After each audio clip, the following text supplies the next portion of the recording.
This story is called Dawn Child, and it is the first of two stories that I'm going to read today, and it introduces the foundation of counting. This principle called one to one. It was the foundation of counting in mathematics that, as an example, is kind of like parking a car in a parking lot or walking into a movie theater and looking for an empty seat. It's matching one object to another, one to one, one to one. It's not sequential, and it definitely doesn't represent the type of math and counting systems that we use today. But it was the foundations of what we use. So let's get into it. Let's take a trip far back in time, to a time so long ago that we have lost count. When? Back when people were living in caves, when there were no houses. One group of people lived in a cave overlooking a beautiful, beautiful valley. They could look out and see green grass, many trees, a watery stream, and the lovely valley beneath, frequently traversed by many different types of animals. This story is about one person, one special person that lived in that tribe, a girl whose name was Dawnchild. This girl was called Dawnchild because she rose early every morning, at the time of dawn, to see the animals in the warm light that illuminated the sky at that time. Dawnchild loved so much to go down to the valley, close to the river. There, she would see birds and fish. She would see amphibians and animals in the trees, and she would see large animals that had come to drink. She loved to follow the hunters and watch them when they went out to chase great animals. Sometimes the hunters chased animals as small as the hare or the squirrel, and other times they were able to find large animals like deer or caribou. The wise women in the tribe frequently told her, Dawnchild, hunting is not for you. Hunting is for the men of the tribe. You are not to go with them. But Dawnchild wanted to go, and she loved to watch the hunters when they practiced by putting a stone into a sling and whirling it around their heads again and again until they released it forcefully at a tree. In this way, they perfected their technique so that they were out hunting, they could throw the stone to easily catch a rabbit. Dawnchild also loved to watch them when they made a spear. The hunters made the head of the spear very carefully from flint so that they would take the spear and put it into a wooden spear, or take the spear and put it into a wooden spear thrower called an atlatl. She watched them practice throwing. The spear would go at tremendous speed and very accurately toward the target. Over time, Dawnchild learned how to do these things too. She watched them and she learned how to whip stones. And she watched and she learned how to throw a spear. She became an expert at using these things. She learned to knap flint and make sharp knives and spearheads, and eventually she became a hunter. Even though people had warned her not to do this, she was respected because she could do these things. When they went out on a great hunt, they needed to consider how they would carry back the food, for one person could not carry so much. If one person went far away and found many, many caribou, it would be impossible to bring all the meat and hides back. When they went on a long hunt, there was always a question of who should go. Should everyone go? How many people were really needed? Answering these questions was always very difficult, because in these days, no one knew numbers. There were no numbers in counting, and counting had not been invented. The only thing that could be counted was one thing, something by itself. One day, Dawnchild went quite a ways from the tribe's area. She went about as far as she could run in 2 whole days. She ran and ran until she came to the high ridge that overlooked a broad plateau. And in that plateau was a beautiful set of pools, maybe just right for animals to come and drink, she thought. She stayed there through the night until the next morning. Then she could watch at her favorite time, the dawn, to see if animals would come to drink. And they did. There were many caribou, enough to feed her tribe for the winter. She knew that her tribe could eat well and live if they could only kill all those caribou. But she also knew that she could not carry them all back by herself. She was frustrated because she feared that she wouldn't be able to tell people how many hunters were needed to come back to help. As Dawnchild sat there thinking and looking over the plateau, she happened to be holding a stone in one hand. In the other hand, she held a stick. She was idly scratching at the stick as she was thinking, just sort of absent-mindedly scratching away at the stick, what to do. Scratching and chipping away at the stick kind of helped her to think. When she looked down at the stick, suddenly a great idea came to her. She made a sort of mark on the stick and she stared at it, with her forehead furrowed in concentration. For some reason, it occurred to Dawnchild that her mark was just like a caribou. Just a lone caribou, not a herd. She made another mark on the stick. Dawnchild looked and thought, and this mark is also like one caribou. She scratched another mark and thought, this one is also like a caribou.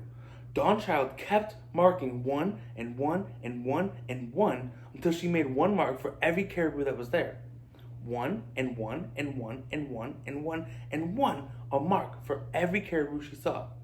Many caribou, many marks on Dawnchild's stick. Dawnchild picked up her stick and began to run.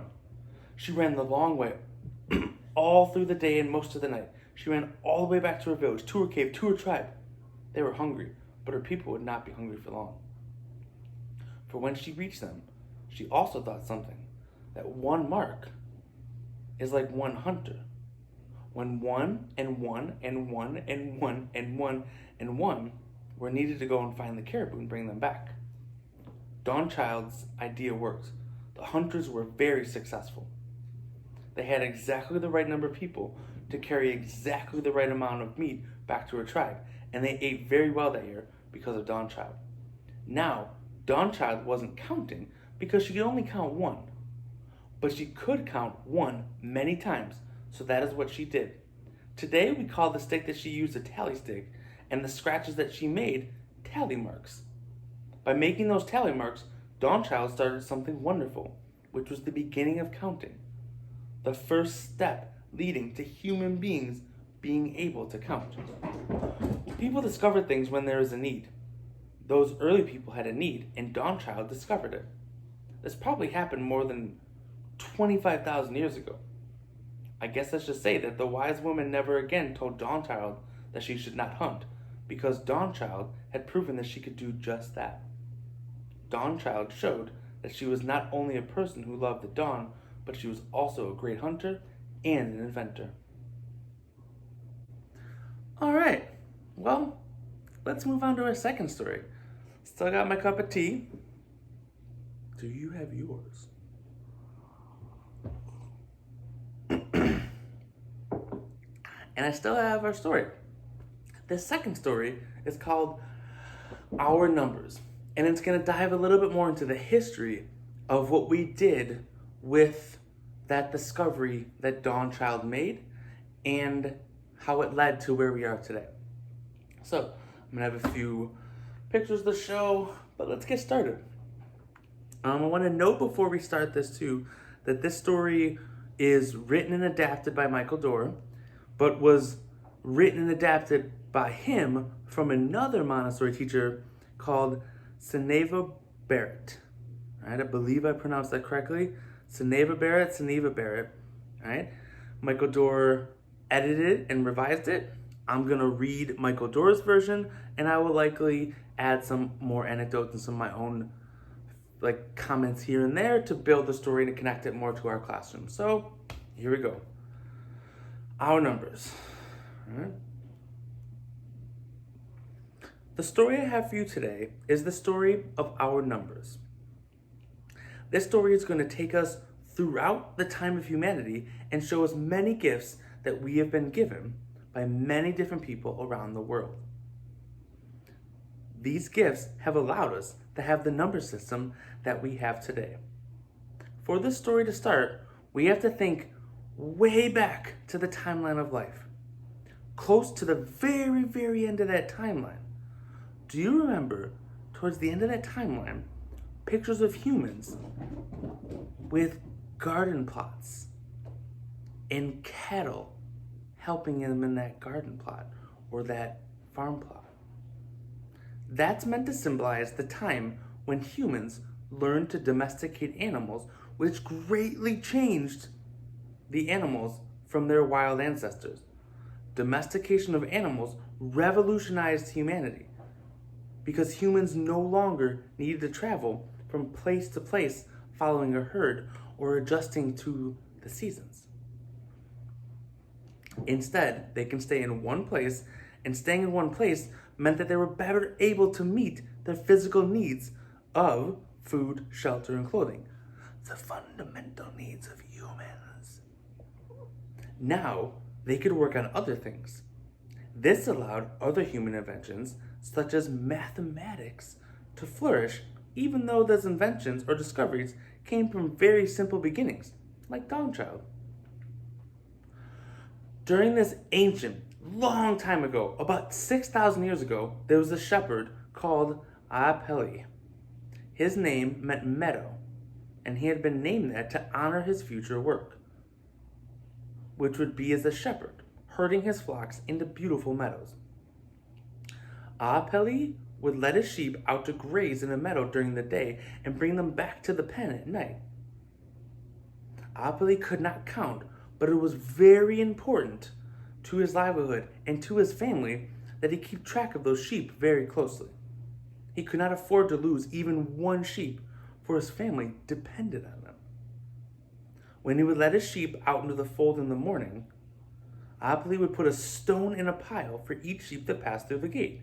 Then, when he went off for the day and worked, at the end of the day, when he called the sheep back into the night, he would take a stone out of the pile for every sheep that returned. This way, if there was one stone left, he would know that there was a sheep missing and he needed to go out and search for it. Even though Apeli didn't know how to count, he knew how many sheep he had by using the stones in a 1-to-1 match to represent the sheep. That was one of the earliest forms of counting, and it was very similar to Dawnchild and her notched counting stick. So other people were learning to count in this way too. Some of them made notches in sticks or antlers, some would use stones, and some of them would even carry along a rope in which they could tie and untie little knots as they counted. Can you imagine a shepherd tying a knot in a rope for every sheep that he let out? Think about that. 1, 2, 3. Well, that's how people started keeping track of things. Eventually, people invented words for numbers, and those have led to the number names we still use today. No one knows for sure where those words first came from. Humans have only ever invented numbers for the amount of things that they needed to count, for the things that they had in their environment. And so, it has taken a great time for numbers to grow as high as we count today. First, people just needed numbers in units and tens, then into hundreds, then into thousands. Today, we have a Google. What is a Google? Now, let me tell you another story. The people of ancient Egypt were blessed with having a great river, the river Nile. That river flowed northward through their country. The Nile also flooded almost every year. This made the land around the Nile very fertile for farming. The Egyptians were lucky because meeting the basic needs of food and clothing and shelter was helped by the Nile River. Just like the Babylonians, the Egyptians, with their fundamental needs met, were able to develop more things, and both numbers and writing flourished there. In fact, ancient Egypt is considered one of the greatest civilizations of all time. The Egyptian king was called the Pharaoh. So, the Pharaoh was responsible for everything, and he owned everything. Of course, as the owner of all things in Egypt, he wanted to keep track of all the things that he owned. He wanted very precise records kept. Excuse me. And the Egyptians had a special way of writing. Today, we call their writing hieroglyphic. It was actually the Greeks that named it that. Hiero meant sacred, and glyph meant carving, thus sacred carvings. Yes, the Egyptians actually carved their writing in stone. Imagine how precise those stone cutters had to be to keep these precise records and carve them into stone. Whew, be a lot of work to do a homework assignment, carving your lessons into stone tablets. Makes the composition book feel a little easier, huh? We still have evidence of those stone carved records, and this is why we've been able to study and learn so much about Egyptian numbers. Now, their first numbers were very simple. They were just strokes, like you could imagine tally marks. 1 stroke for 1, 2 strokes for 2, 3 strokes for 3, and so on. That system didn't work very well when they started to get into high numbers. It would take too long to count so many strokes, so the Egyptians invented special symbols to represent certain numbers, and then they could put together multiples of those symbols to make other numbers. And so a 10 looked like this, right here, a 10. Many people believed that it is the symbol of a hobble, a special device that would go over the neck of an oxen, so that oxen can pull heavy loads. Others believed that it represented a heel bone or even a twist of a rope. Here's our tally marks, 1, 2, 3. Here's that hobble representing a 10. The symbol they used for 100 looked like this, right here. It was a coiled rope.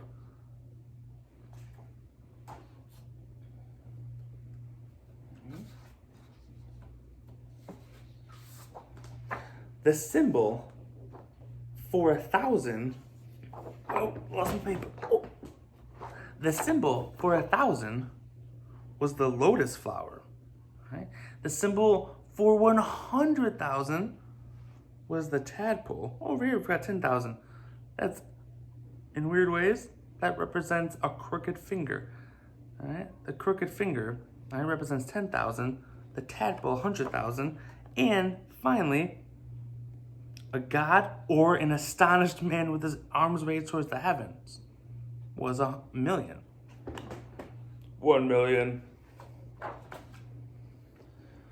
The Egyptians carved and used these symbols to keep track of things in the Pharaoh's kingdom.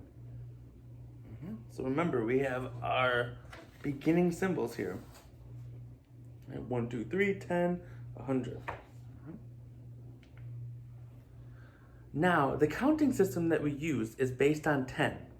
The system that we use. It's called the decimal system because it was named after the Latin word for 10, which is decim. Not all people use the base 10 system, and in the past, other systems were used as well. Some of the oldest numerals known were used by very ancient civilizations, such as in Sumeria. The Sumerian numerals existed as early as 8,000 years ago.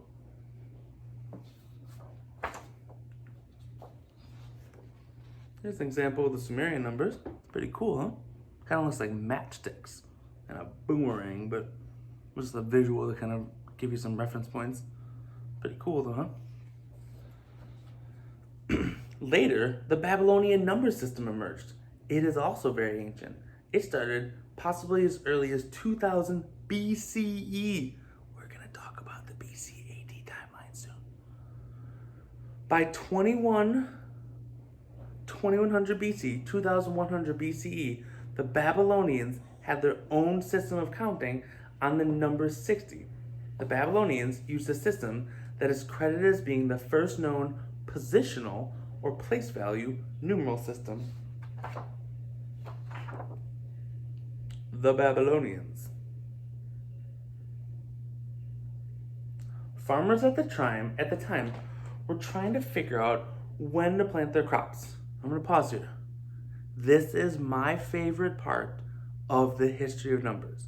This is quite possibly one of the coolest things to ever exist in history. Just an anecdote, because I love it. Because there was a time of year when it would always flood, they realized that it was necessary to consider this for their plans. And they tried to solve this. As they tried to solve this problem, they formed a belief that whenever the brightest star rose before dawn, it always began to flood immediately after.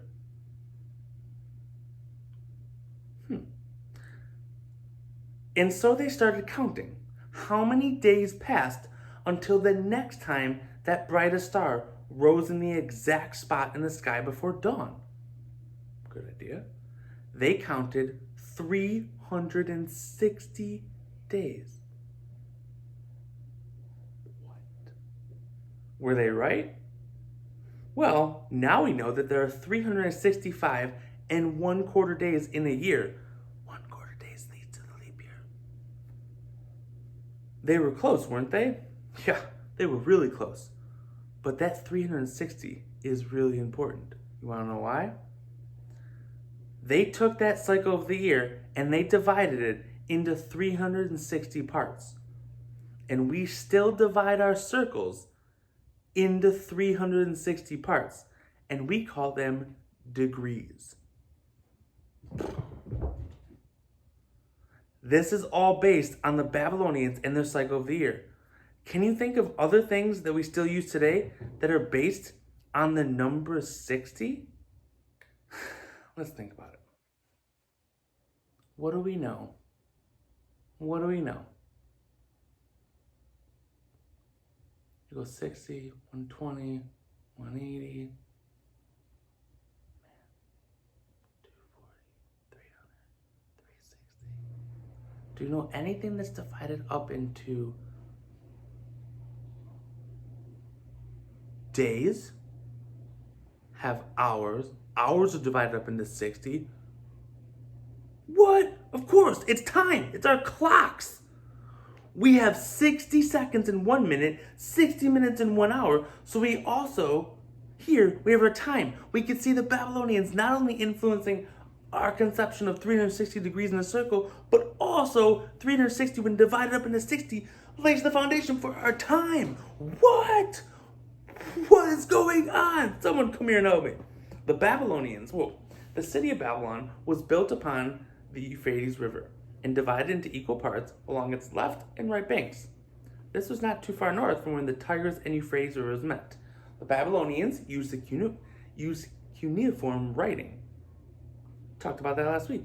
Cuneiform is a type of writing made with wedge-shaped marks that are pressed into clay tablets with a blunt reed.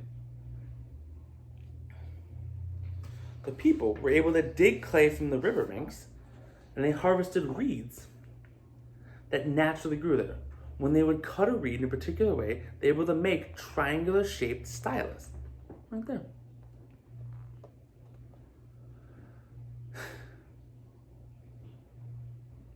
So, a Babylonian 3 in cuneiform looked like this. They pressed their stylus in 3 times. A 10 looked like this. They would turn the stylus and press it in. A 60, of course, had its own larger special symbol because their numbers were based on 60.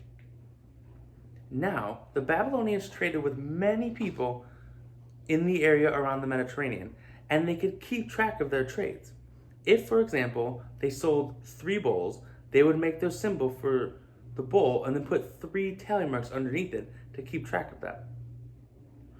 Because they were doing this on clay tablets, they were able to bake those in the sun so that they hardened. These tablets were like the first form of receipts. That's pretty cool. Where they were able to preserve some record of their transactions Some of those were very basic transactions of traders at markets, but archaeologists have also found great stores of these clay tablets that have been kept for thousands of years. By studying these, we know that the Babylonians were able to draw some very complex mathematics. Some tablets used fractions, algebraic formulas, and even the Pythagorean theorem. Whew. The Babylonians were actually doing some very advanced math. The Hindu people of India developed numbers that also led to our numerals today. Their numbers 1, 2, and 3 looked like this. The numeral for 10 was quite different, as you can see below. The Hindu people of India also left us with another great gift. A huge gift. We were so lucky that the Indians left behind this wonderful, incredible, glorious gift. Can you imagine what it is? Do you know? Guess what? It was nothing. Wait, nothing? Nada? Zilch? Nula? Wait, they left a zero? They left a zero! After all, somebody had to invent the idea of zero, and it was the Indians.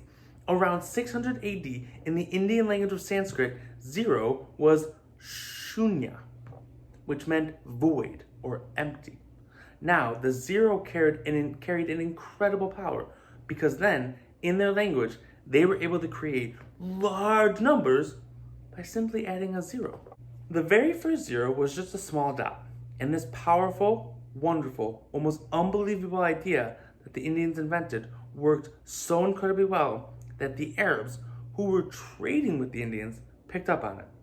Yes, eventually, although it took hundreds of years, the Arabs caught on and they started using zero too.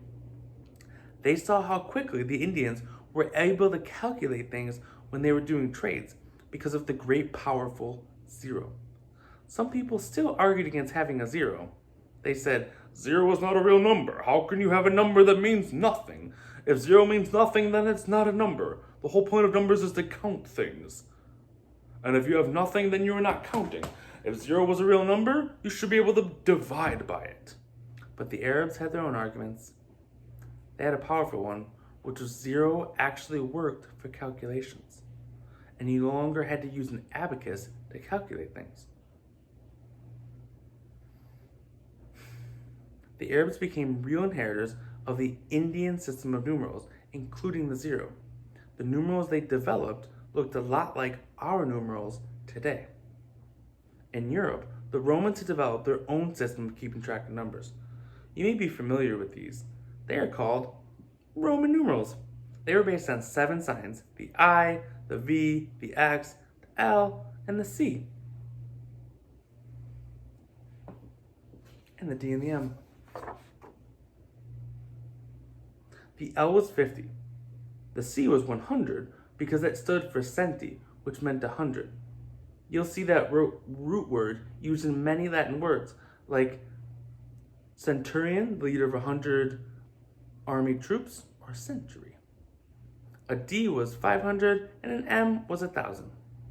The Romans made a rule that the order in which you arranged the letters indicated whether you were to add or subtract. If the smaller number came second, you were to add. So, xi equaled 11. If the smaller number came first, you were to subtract. So, ix equaled 9. Where have you seen Roman numerals? Besides our lessons in class, I get it. Where else have you seen Roman numerals? Sometimes you see Roman numerals on important buildings, right? Sometimes you see them etched in stone on statues, like the Statue of Liberty. But we also see them in really random places like the Super Bowl. Why do you think that we use Roman numerals for these things? It's a system that works very well for counting, but it isn't very good for calculations. Imagine trying to do a multiplication problem that looked like this. Whew! That looks insane. No, thank you. So, the Romans, instead of doing their calculations in numerals, had a special device called an abacus. You can think of an abacus kind of like our bead frames in the class. Each bead represents numbers and you can manipulate them to calculate. When they finished with their calculations, they wrote out their answers in Roman numerals, but they weren't doing their calculations with the Roman numerals. Meanwhile, the Arabs were trading with people in Europe. Of course, they used their numerals to keep track of buying and selling. The idea of Arabic numerals had simply traveled with the Arabs and spread over to Europe. They brought the system to Europe around 1000 AD. But can you believe this? The Europeans didn't want it. No, the Europeans did not want the Arabic numerals. They did not want an Arab idea to spread. However, these numerals were such a good idea that they spread anyway, especially with merchants, traders, and sellers. They liked the Arabic numerals because they could be easily used for math. Although it took centuries, the transition from Roman numerals to Arabic numerals was finally accepted. Our numerals and our way of calculating today is based on the Arabic numerals. In fact, that is why when we add up our columns of numbers, we go from right to left, just like the Arabs read. Let me say that again. In fact, that is why when we add up our columns of numbers, we go from right to left, just like the Arabs read. The Arabs had many other great gifts to give us. In approximately 830 CE, a Muslim scholar called Muhammad ibn Musa al-Khwarizmi, say it again, Muhammad ibn Musa al-Khwarizmi wrote a book about calculation. In his book, he discusses an operation called algebra,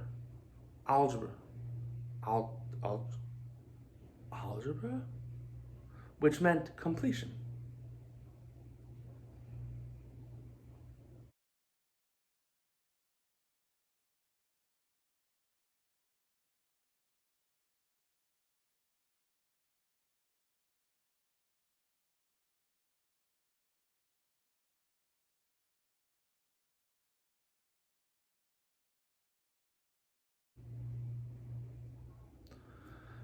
That was cool, huh? Pretty cool pictures. Well, those pictures were from his original book. What does algebra sound like? Well, yeah, it sounds like algebra. Yeah, pretty cool. Another important discovery happened in the 17th century from a German mathematician named Gottfried Wilhelm von Leibniz, who made a system where it was possible to count using only 2 digits. Now, at the time, everyone thought he was just crazy. It seems like a theme, right? Every time someone comes up with some revolutionary idea like, hey, I think the earth revolves around the sun, people think they're crazy until thousands of years later, we discover that they changed the way that we live. They laughed at him because the system looked so strange compared to the numbers that everyone was using at the time. The idea that Leibniz had was that by only having 2 digits, you could have a switch that was either on or off. So a 1 looked like a 1, a 2 that was 1 and a 0, and a 3 was a 1 and a 1. A 4 was 100, and a 5 was 101, and a 6 was 110, and so on. Sounds crazy, but people thought that this was preposterous. They laughed at him, and they told him it was the craziest thing that they've ever seen, and that no one would ever use the system of counting ever again. No one except for maybe computers. This system became what is known as the binary number system. It's true. He invented the binary number system. His discovery wasn't used for another 300 years. But now it powers literally every computer in the world. That's right. All computers use the binary system for their calculations. People may be laughing at new mathematicians, but who knows? Maybe the discoveries too will have a great future. We must have gratitude for all the past explorers that came before us and gave us all the mathematics that we use today. Thank you to early humans for their not counting sticks. Thank you to shepherds like Apelli, who counted with their rocks and rope. Thank you to the Babylonians for counting our year, for dividing our circle, and for keeping time. Thank you to the Egyptians and their stonecutters for their precise hieroglyphics. Thank you to the Romans for the Roman numerals we still use today. Thank you to the Indians who came up with the great, stupendous idea of 0 and gave us the power to calculate. Thank you to the Arabs who believed the great 0 and developed the numbers that we use today and spread around the world. thank you to all the mathematicians of the world who made mathematical discoveries. Thank you to all those who came before us. Just think about this. Perhaps you will one day be a future mathematic explorer and come up with another great discovery that'll change the way that we think about numbers. Never stop learning, friends. Go discover some numbers. Thanks for joining me on this journey for the 5th grade lesson.